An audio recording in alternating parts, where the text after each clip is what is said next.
This is Hidden Killers Week in Review. A look back at the most prolific stories of the week. This is the Hidden Killers podcast with Tony Brueski. Featuring defense attorney, Hidden Killers daily contributor, and host of the Defense Diaries podcast, Bob Motta. Let's talk about the prosecutor, Nicholas McClelland, filing kidnapping and additional murder charges against Richard Allen and what that all means in the filing. McClelland arguing that the previously released investigative findings include cause that Mr. Allen kidnapped 14-year-old Libby and 13-year-old Abby by force prior to their murders near the bridge. And in the process, the girls were killed. But with that charge, prosecutors wouldn't necessarily have to prove that Mr. Allen was the one who actually killed the girls. It's kind of confusing. Can you break that down for us? Yeah, well, that what they originally charged him with, in a lot of jurisdictions, they call it felony murder, which is essentially if during the commission of another felony, in this case, it would be kidnapping, if the end result is that the girls are killed because of that kidnapping, he's then guilty of the murder as well as the kidnapping.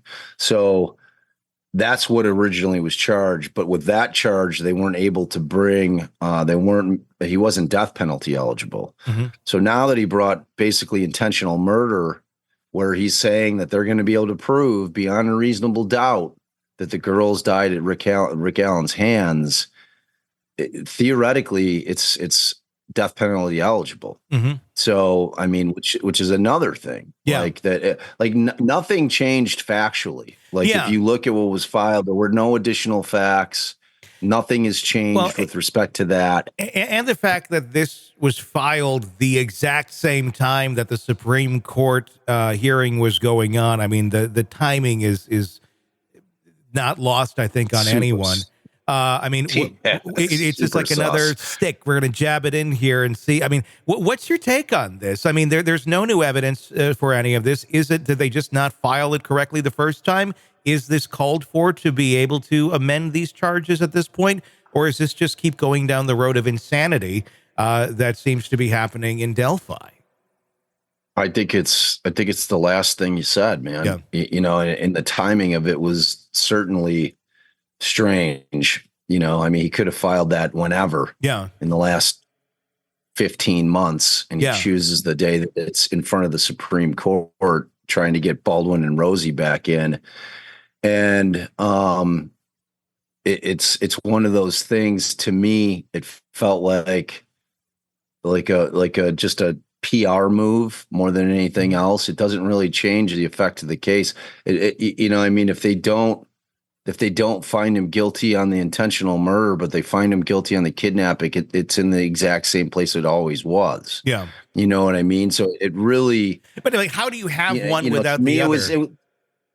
On this, you kidnapped them, but you didn't kill them because there's no other people involved, right now. So.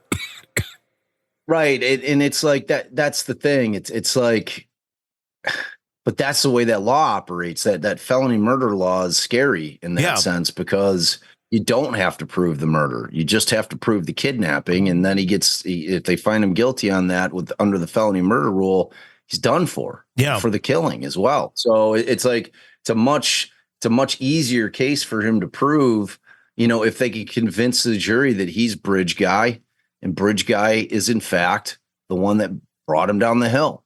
You know what I mean? If it was people laying in wait or whoever, I mean, they don't even have to have those people on trial. That's what makes it so crazy. To me, it was, like I said, it was something that he did to bolster his case. He wanted to get the state back out there, in the light, like, hey, here we are. Look, we're adding charges. Like, we got this great case against this guy, so to me, it just rang hollow. And I don't know how it'll play out ultimately, because we just don't know the evidence yet, but, maybe the confessions that we haven't heard yet, that we've heard so much about, really, got his confidence up in terms of being able to get an intentional murder charge.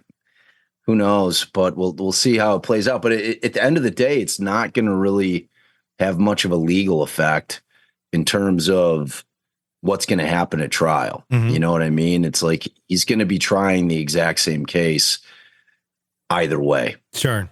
You know, the madness doesn't ever end in this case, but never ends. My goodness.